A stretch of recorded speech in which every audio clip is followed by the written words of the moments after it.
What's up, MKBHD here. All right, you've heard the rumblings. It seems like everyone's just saying it. So let's talk about it. Apple getting rid of the port in the next iPhone. See, all of the best and all of the worst things about Apple products like the iPhone come from the level of control Apple has over them. Now, if Apple's $1 trillion value is any clue, for most people, these are typically good things. Like we were just talking about this with the M1 Max and how this vertical integration is what enables this amazing efficiency. And that kind of started in the iPhones with their great use of smaller batteries and less RAM, and their excellent image and video quality with their image processing pipeline. All the stuff that people love about the iPhone comes from this. But with all of that control, it also means if you're an Apple person, you're along for the ride for the misses too.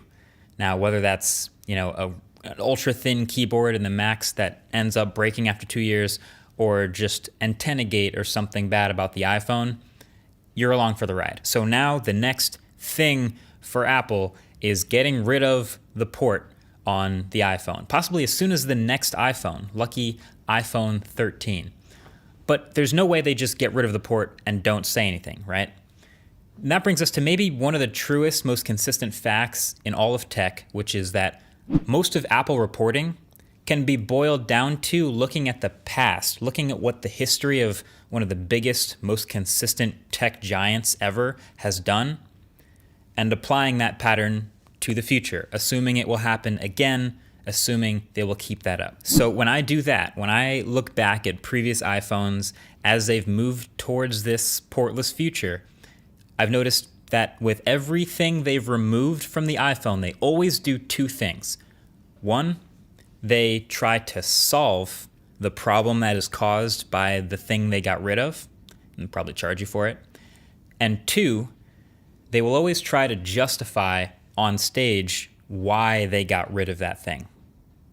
So solve and justify. So just look back at a few years of the iPhone through this lens. Let's get rid of all the moving parts. iPhone 10, they got rid of the beloved home button, right? Now, you would have a really hard time finding one reasonable person who was like, oh yeah, get rid of Touch ID, get rid of the best, fastest, most perfect biometric authentication we've ever seen in a phone. We don't really need the home button anymore, right?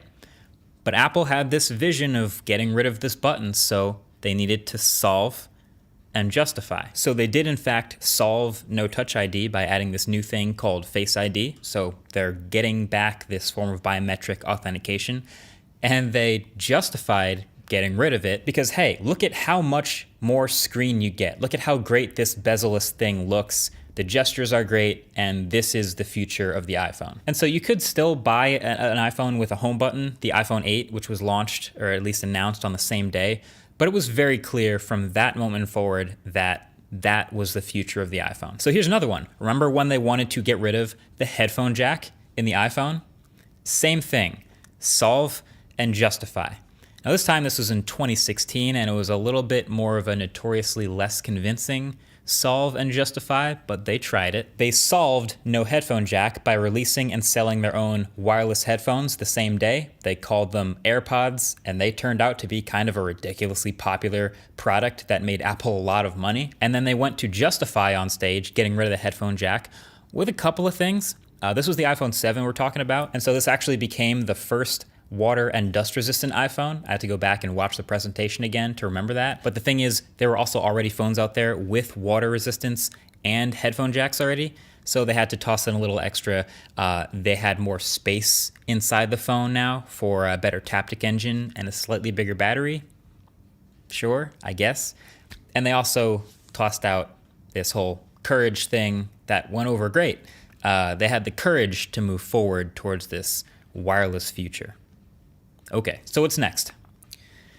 The Lightning port. They want to get rid of that too. So the question is now, what's going to be their solve and justify? What's going to be their solution to getting rid of the Lightning port, and what's going to be their reason that they tell us for getting rid of the Lightning port? So I spoke to Mark Gurman about this, probably the most reliable Apple journalist on planet Earth right now, just about when and why they would do this.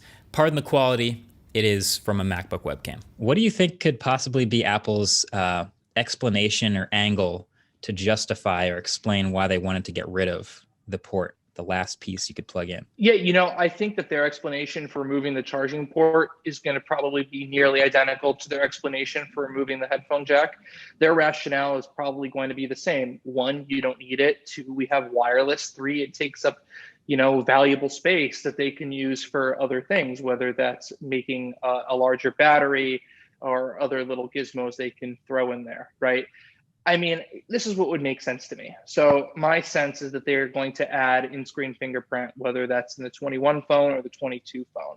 Okay. That probably, I'm not exactly sure, but I assume that's going to take up a little bit more space inside the phone to have that sensor underneath the display, right? So I would say, you know what, they'll probably be like, this is the trade-off. We're going to remove that port that you probably don't use or need anyways, and we're going to put that under screen fingerprint, a larger battery, better camera, et cetera, et cetera. Okay, so they add an in-screen fingerprint reader to the phone the same year that they get rid of the port, maybe, so that they can say the extra space from getting rid of the port allowed room for those internals.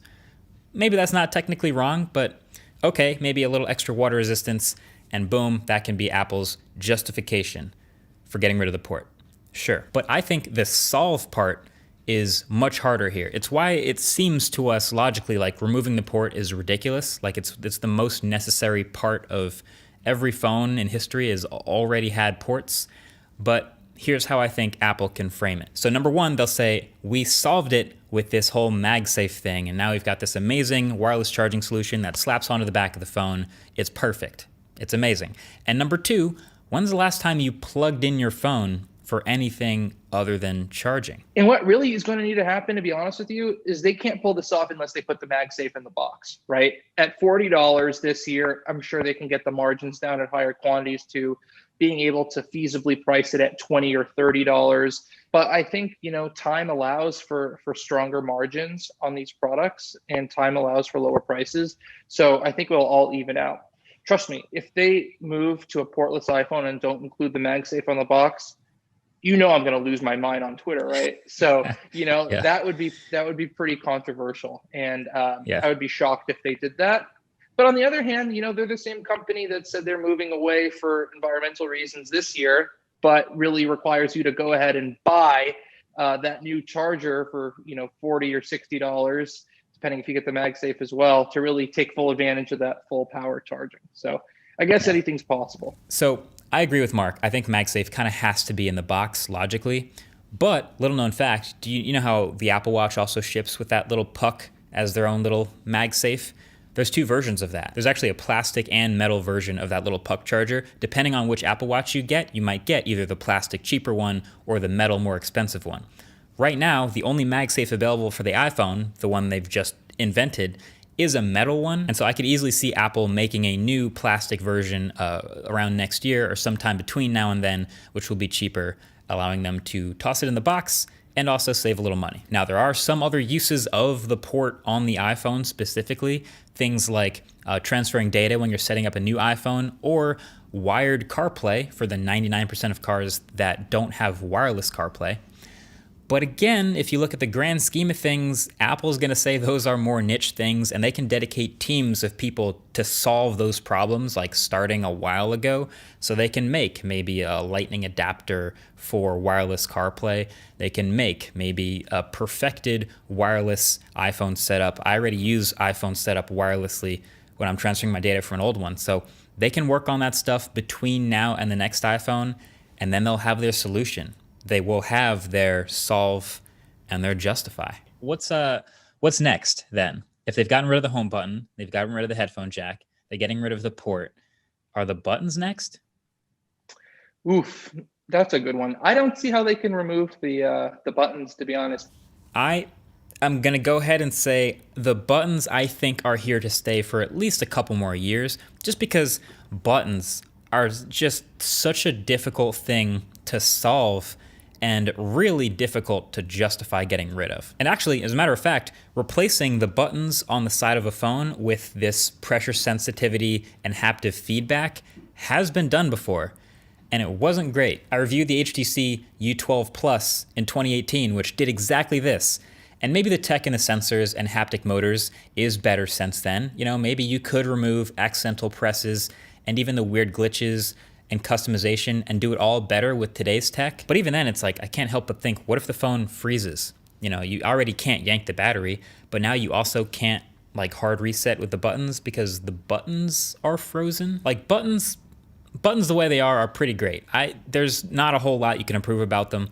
And I think getting rid of them for the tiny little bit of extra space you might gain, or maybe some better water resistance, is just a really tough sell. So I think buttons are here for a while, but again, it's not if, it's when will they eventually get around to changing that too. Fun fact though, there is actually already a completely buttonless, holeless phone. Did you hear about this? It's been tried before. Last year in 2019, along came the Meizu Zero. And this phone had no charging port, no speaker holes, no physical buttons, and no headphone jack. So we've had a completely holeless phone before. How did it go? Well, they got their headlines for sure. Got a lot of people talking about it. And then Meizu made the phone an Indiegogo project. It got a grand total of 39 backers, failed to meet its funding goal, and died. Canceled. So the world wasn't really ready for that yet. Maybe someday we'll look back and say that was ahead of its time, that this whole Meizu Zero thing, it was just ahead of the tech available to it. But at the end of the day, I want to pass the question off to you, Philip DeFranco style. Where do you fall on this whole port thing? If Apple gets rid of the port in the next iPhone, will you just be right up in line getting it and just switching to MagSafe and calling it a day? Or will you be on the other side of that spectrum, raging in the comments about how Apple created a problem and then solved it and conveniently sold you the solution again? I'm curious. I'm sure there'll be a lot of good comments below. And then how do you feel about this whole buttonless, portless future that we're moving towards? Because again, it's Apple starting the trend, but as we've seen so often, maybe 1 or 2 years after Apple does something ridiculous, like getting rid of the headphone jack, it usually ends up becoming a trend, and we start to see it everywhere. So let me know if you're on board with the whole thing or if you hate the idea. We'll hang out in the comments section below, and I think it'll be pretty good. Either way, thanks for watching. If you want to listen to my entire conversation with Mark, it'll be on the next Waveform episode, so definitely subscribe to our podcast if you haven't already to check that, and I'll catch you guys in the next video. Peace.